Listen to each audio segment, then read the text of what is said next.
Welcome back mga kapuso. This morning atong ibida ang mga garbo sa Visayas kinsa giila sa ilang dakong natampo sa kadaugan sa ilang tagsa-tagsa ka mga sports events sa NCAA Season 99. And we have with us this morning Jay Garupil sa Letran Knights ug si Angel Docabo sa San Beda Red Lions. Maayong buntag Jay and Angel and welcome sa GMA Regional TV Live. Paki-greet ang atong mga kapuso this morning. Maayong buntag kaninyong tanan na mga kapuso. Labi na taga Tagbilaran, taga Bohol, and taga Sevilla. May buntag sa kanyo tanan mga kapuso. Shoutout din sa mga akong kababayan diri sa Mabinay, Negros Oriental. Una sa tanan, congratulations sa malampuson nga NCAA Season 99 sa lain-lain ninyong sports events. Kumusta ang inyong experience karon nga season? Siyempre, first time na ko nga mo adtog Manila kay dulaw na akong sport nga gilove. So, moto, although lisod siya, pero naka-adjust ra ko ng dugay.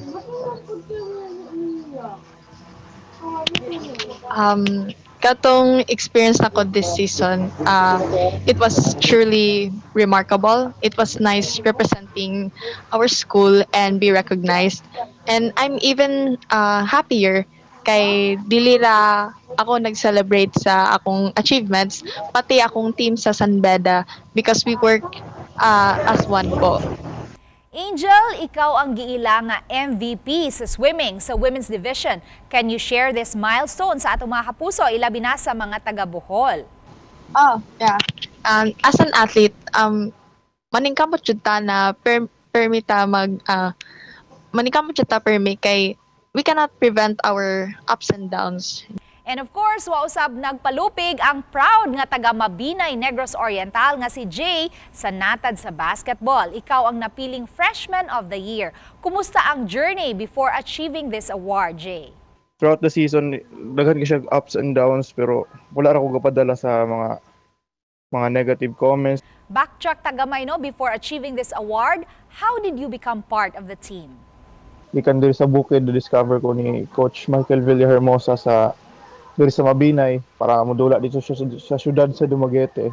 Andun sa Dumaguete, iya akong gi-refer ni Coach Renzi Bahar nga head coach na mo sa Letran karon. Moto gipadala ko dito to try out and then gipalad po nakuha.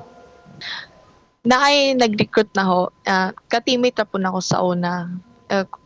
Kabatch na ako pag senior high school. I was at University of the East when I was in senior high school.